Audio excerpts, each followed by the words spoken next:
समाज व्यवस्था का विश्लेषण। स्थान लेक गार्डन बाबा निवास दिसंबर सन 1983। पूरी दुनिया से पूर्णकालिक कार्यकर्ता वर्ल्ड आरडीएस के लिए आए हुए थे। लेक गार्डन गुरु निवास में वर्ल्ड आरडीएस चल रहा था। हांगकांग से शुरू करके क्रमशः सभी सेक्टर के एसएस लोगों से बाबा एक एक करके काम का लेखा जोखा ले रहे थे, डांट फटकार कर रहे थे तथा साथ ही साथ एक एक सेक्टर एवं देशों का सामाजिक, सांस्कृतिक, राजनीतिक एवं आर्थिक दशा का वर्णन करते जा रहे थे, जो अत्यंत ही रोचक था तथा पूज्य बाबा की सर्वज्ञता एवं अंतर्यामित्व का बोध कर रहा था। उन्होंने बताया कि हांगकांग सेक्टर के प्राय सभी देश, खासकर चीन, ताइवान, जापान आदि देशों का सांस्कृतिक एवं धार्मिक इतिहास काफ़ी संपन्न रहा है। यहाँ पर कन्फ्यूशियस एवं अन्य बड़े बड़े दार्शनिक आए हैं। महात्मा बुद्ध के दर्शन ने यहाँ के जन सामान्य को धार्मिक रूप से स्पंदित किया है। यहाँ के लोग स्वभाव से ही धार्मिक रहे हैं।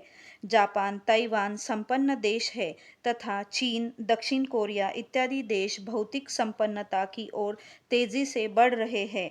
मैं उन दिनों मनीला सेक्टर का एसएस था।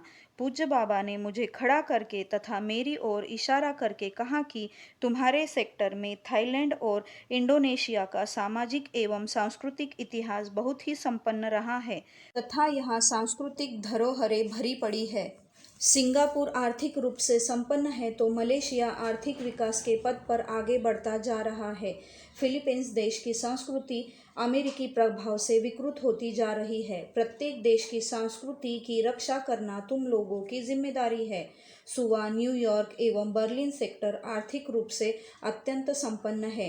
नैरोबी सेक्टर का सामाजिक, सांस्कृतिक, आर्थिक एवं राजनैतिक रूप से बहुत ही शोषण हो रहा है। इस सेक्टर के प्राय अधिकांश देश ही राजनैतिक रूप से पिछड़े एवं शोषित है।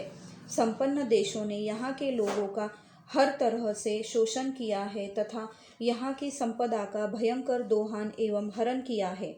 आज जो देश आर्थिक एवं सामाजिक रूप से पिछड़े हैं या भारत, चीन, ब्राज़ील, मेक्सिको, इंडोनेशिया आदि जैसे जो विकासशील देश हैं, उन देशों के पास खनिज संपदा भरी पड़ी है। 30 से 35 साल के बाद ये सभी देश विकसित होकर उन्नत देश कहलाएंगे तथा आज जो देश उन्नत है वे सभी देश पिछड़ जाएंगे।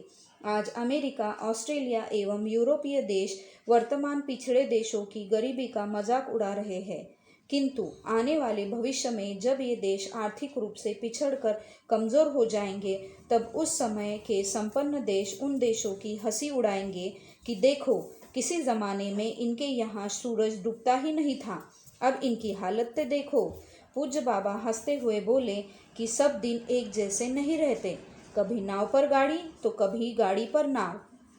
बाबा ने हम लोगों से प्रश्न किया, ऐसा क्यों होगा?